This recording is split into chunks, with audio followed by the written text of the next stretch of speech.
Começa agora o podcast do Sistema CEP-CONEP. Com ciência e com respeito, conectando você à ética em pesquisa.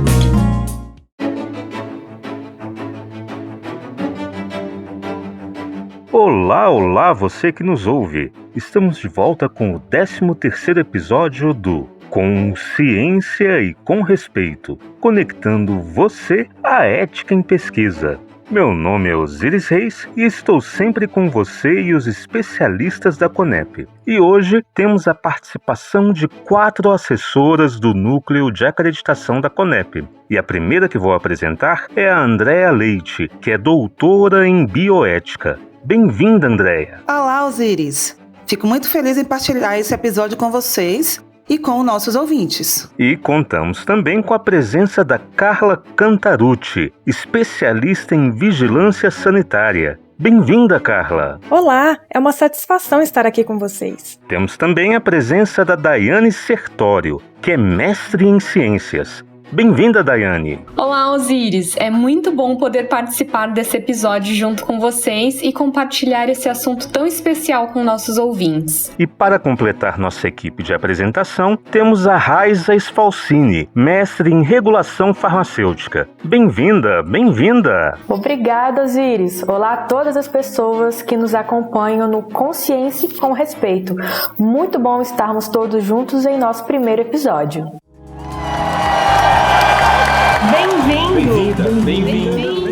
Bem-vinda, bem-vindo! Você que está nos ouvindo no rádio, no computador ou no celular. Bem-vindo, bem-vinda! Obrigado por nos acompanhar. E o assunto do episódio de hoje são as pesquisas em meio virtual. E vamos começar pela pergunta: o que diferencia uma pesquisa em meio ou ambiente virtual em relação às outras pesquisas? Olha, Osiris, uma pesquisa em ambiente virtual é aquela que será realizada sem que o pesquisador e o participante de pesquisa se encontrem pessoalmente. São pesquisas em que as conversas com o participante ou a participante de pesquisa vão acontecer à distância, pela internet ou pelo telefone. Isso pode acontecer por meio de sites, formulários ou e-mails, usando ligações de áudio, vídeo ou ainda por outros programas ou aplicativos que utilizam esses meios. Certo! E por que é importante nós falarmos desse tipo de pesquisa? Então, Osiris, as pesquisas em ambiente virtual são possíveis desde a invenção do telefone, mas elas com certeza não eram a opção mais barata e mais simples, então não eram tão comuns. Porém, nos últimos anos, 2 questões fizeram com que o número de pesquisas desse tipo aumentassem muito. A primeira é o fato de a comunicação à distância ter se tornado muito mais barata e com muito mais qualidade. Só para dar um exemplo, em 2005, apenas 20% dos brasileiros acessavam a internet com frequência. Mas já em 2019, esse número passou para 74%. Por outro lado, 2019 também foi um ano em que tivemos a pandemia do novo coronavírus e as práticas de isolamento social começaram a ser aplicadas pelos governos estaduais. E nessa situação, as pesquisas em ambiente virtual, à distância, passaram a ser a escolha mais lógica para boa parte das pesquisas com seres humanos. Um outro ponto muito importante, Osiris, é que muitas pessoas, inclusive pesquisadores e participantes de pesquisa, podem achar que pesquisas em ambientes virtuais não oferecem riscos, mas isso passa muito longe de ser verdade. Não é porque o participante de pesquisa não vai se encontrar presencialmente com alguém da equipe de pesquisa que os riscos deixam de existir. Na verdade, pode ser até o contrário. Por exemplo, do ponto de vista da privacidade, do sigilo das informações do participante da pesquisa, as pesquisas em ambiente virtual podem oferecer maiores riscos de perda do sigilo do que as pesquisas feitas presencialmente, quando estão todos no mesmo local. Caramba, sério? Seríssimo, Osiris. Veja bem, qualquer pessoa com as ferramentas e conhecimentos certos pode tentar ler, escutar ou assistir conversas de outras pessoas por meio da internet. Acontece que, quando o pesquisador ou pesquisadora convida uma pessoa para ser participante de pesquisa, esse pesquisador assume o compromisso de que vai manter em sigilo, em segredo, qualquer informação coletada do participante. Então, nas pesquisas científicas, é comum que os participantes de pesquisa revelem informações pessoais. mais do que numa conversa do dia a dia. Por isso, é tão importante pensar nas particularidades das pesquisas em ambiente virtual, para garantir que essa promessa dos pesquisadores e pesquisadoras seja realmente cumprida. E esse é apenas um dos vários motivos pelos quais a Conep publicou a Carta Circular número 1 de 2021 e as demais normas sobre as pesquisas com seres humanos. Certo! E quais são as questões que mais chamam a atenção nessa Carta Circular? Então, primeiro que, no ambiente virtual, o registro do consentimento não necessariamente precisa ser por escrito, o que nas pesquisas presenciais nós chamamos de TCLE, que significa Termo de Consentimento Livre e Esclarecido. Nas pesquisas em ambiente virtual, há diversas formas apropriadas que permitem que o pesquisador registre o consentimento do participante, ou seja, formas alternativas de consentimento. O registro do consentimento pode ser feito por meio eletrônico, como por exemplo, quando o participante clica ao final do TCLE eletrônico na opção que informa que ele quer participar da pesquisa. Esse registro do consentimento também pode ser feito por meio de uma gravação, que pode acontecer até mesmo durante a chamada de voz ou de vídeo, desde que tudo tenha sido combinado de maneira bem clara com a pessoa que está sendo convidada a participar da pesquisa. Fora isso, também existe a opção de encaminhar o modelo eletrônico do TCLE para os participantes de pesquisa ou seus responsáveis legais. Eles imprimem em papel e assinam, e então enviam para o pesquisador uma cópia eletrônica do TCLE assinado, como por exemplo, escaneando o documento ou fotografando com um bom celular. Perfeito! De qualquer forma, mesmo que seja eletrônico, o TCLE precisa ser analisado ou por um CEP ou pela Conep, não é mesmo? Com certeza, Osíris. Mesmo quando a pesquisa é em ambiente virtual, o pesquisador precisa encaminhar o Termo de Consentimento Livre e Esclarecido, ou TCLE, para a análise ética do sistema CEP-Conep. E esse TCLE precisa ser enviado na mesma formatação que será apresentada aos participantes da pesquisa. Inclusive, Osíris, o Dr. Ricardo Gamaski nos enviou um áudio pelo WhatsApp falando sobre isso. Ele é médico, mestre em saúde coletiva e relator da Conep. Vamos ouvir? Pelo WhatsApp.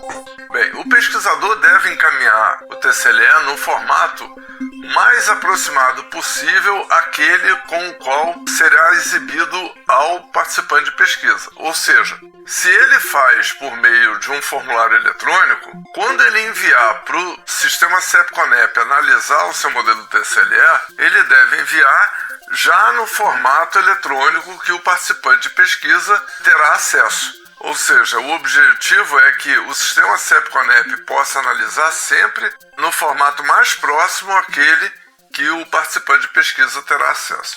É muito importante lembrar que, mesmo sendo em formato eletrônico, o TCLE precisa apresentar todas as informações necessárias para todas as dúvidas do participante sobre a pesquisa, além de falar de todas as garantias e direitos que estão previstos nas resoluções CNS número 466 de 2012 e 510 de 2016. Tudo isso sem deixar de levar em consideração as características de cada pesquisa e de cada participante de pesquisa. Agora uma pergunta muito importante. O pesquisador pode enviar o convite para participar da pesquisa para várias pessoas ao mesmo tempo? Por meio de uma lista de endereços eletrônicos, por exemplo? Existem algumas regras para isso, Osíris. Por exemplo, com relação à lista de e-mails, elas não podem, de forma alguma, identificar os convidados, nem mesmo permitir que as pessoas da lista vejam os dados de contato dos demais convidados. Ou seja, qualquer convite individual enviado por e-mail só poderá ter um remetente e um destinatário. Uma outra alternativa para enviar vários e-mails de uma única vez é utilizar o recurso com cópia oculta, ou CCO, que possibilita o envio a uma lista de contatos mantendo o sigilo de cada um dos convidados. Outro detalhe muito importante é que o convite individual precisa deixar bem claro para o candidato a participante de pesquisa que antes do formulário eletrônico com as perguntas do pesquisador, será apresentado um documento de consentimento livre e esclarecido ou de assentimento, quando os participantes forem menores de 18 anos de idade, para poder receber então todas as informações necessárias antes de decidir se ele vai ou não participar do estudo. Agora uma questão do ponto de vista de quem vai ser participante de pesquisa. No último episódio, nós vimos que um dos direitos do participante de pesquisa é receber uma via do termo de consentimento livre e esclarecido, que vai servir de mapa, de referência para qualquer dúvida que surgir depois. E como fica esse direito nas pesquisas em ambiente virtual? Essa é uma pergunta muito importante, Osíris. Sim, mesmo quando a pesquisa é por meio de ambiente virtual, ou seja, à distância, é importante que o participante ou a participante de pesquisa tenha guardado consigo todo o conteúdo do termo de consentimento livre esclarecido ou do registro de consentimento. E é exatamente por isso que é fundamental, indispensável e obrigatório que o pesquisador enfatize e deixe bem claro que o participante da pesquisa precisa guardar uma cópia do registro do consentimento ou TCLE. E que isso pode ser feito, por exemplo, salvando uma cópia do arquivo no computador ou em um pendrive. E para ser participante de pesquisa, a pessoa fica obrigada a responder todas as perguntas que o pesquisador lhe enviar? Esse é outro ponto muito importante, que toda pessoa que está sendo convidada a participar de uma pesquisa precisa saber. Quem vai ser participante de pesquisa sempre tem total liberdade para responder apenas as questões com as quais se sentir à vontade. Isso é nada mais, nada menos que o respeito ao direito à plena liberdade. Direito esse que é garantido pelas resoluções CNS 466 de 2012 e 510 de 2016 e reforçado na Carta Circular número 1 de 2021.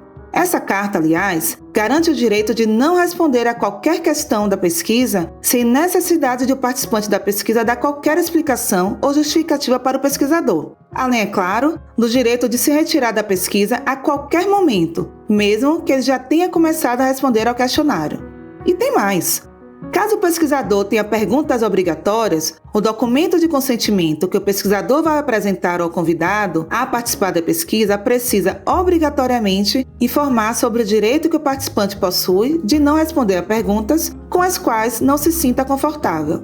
E último ponto muito importante nessa questão é que o convidado ou convidada a ser participante de pesquisa tem o direito de saber qual será o assunto das perguntas antes de decidir se vai ou não participar da pesquisa, mesmo que ele ou ela só vá saber exatamente quais são as perguntas depois que tiver dado o seu consentimento. Nas pesquisas presenciais, ao vivo, o participante ou a participante de pesquisa pode retirar o consentimento mesmo depois de ter respondido as perguntas. E nas pesquisas em ambiente virtual, como isso é feito? Veja bem, sempre que uma pessoa for convidada para participar de uma pesquisa, deve ficar sempre muito claro que ela tem a liberdade de não aceitar. E que mesmo depois de aceitar, a pessoa ainda poderá desistir a qualquer momento e sem nenhum prejuízo, ou seja, sem ser prejudicada de alguma forma. É o que chamamos de solicitação de retirada do consentimento, e isso está garantido tanto na Carta Circular que estamos conversando, quanto na Resolução CNS número 466 de 2012. Então, em pesquisas realizadas em ambiente virtual, se o participante desistir, será necessário enviar ao pesquisador uma solicitação de retirada desse consentimento.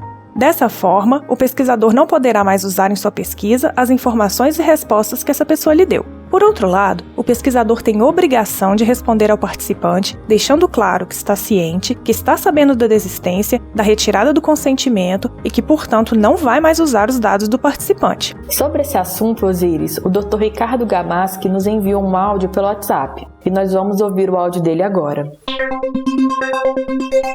Pelo WhatsApp.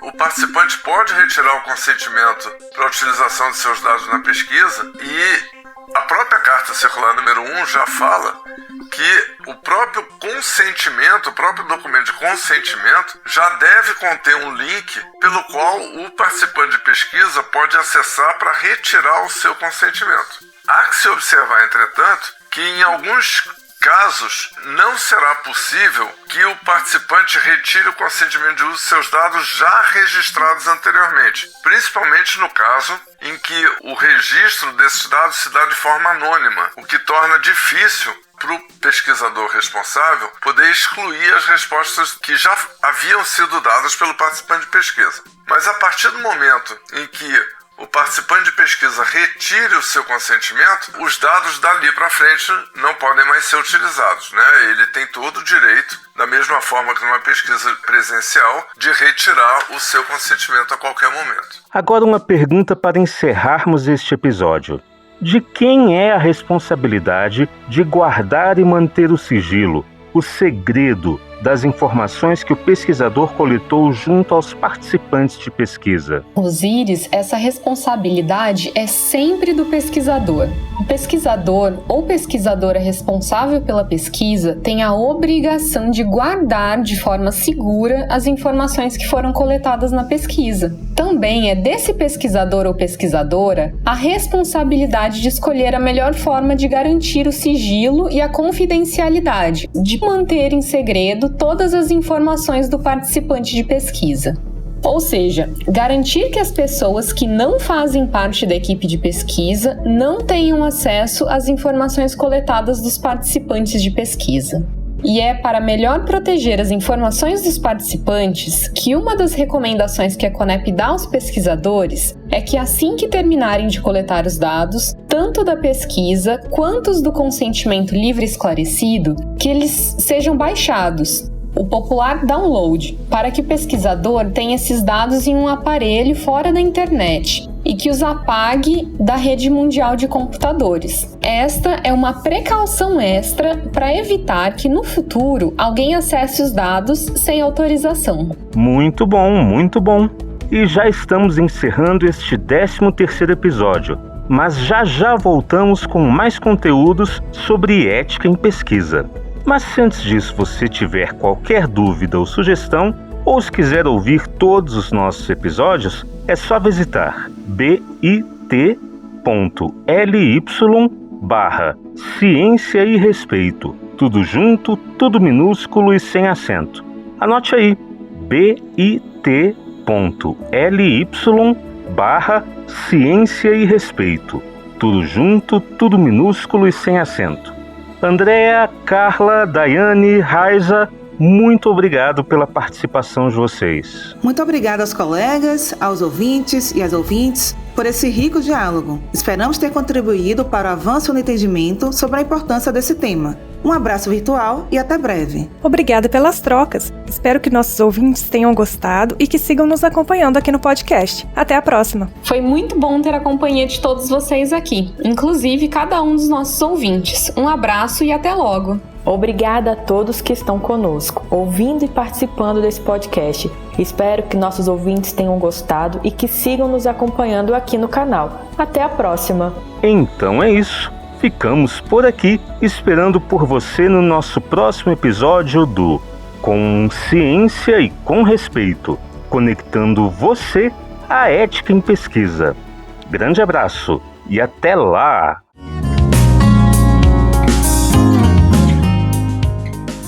Você ouviu Com Ciência e com Respeito, conectando você à ética em pesquisa. Este episódio foi produzido pela Comissão Nacional de Ética em Pesquisa e sua reprodução não comercial está previamente autorizada desde que não haja modificações no áudio e que o arquivo seja reproduzido integralmente.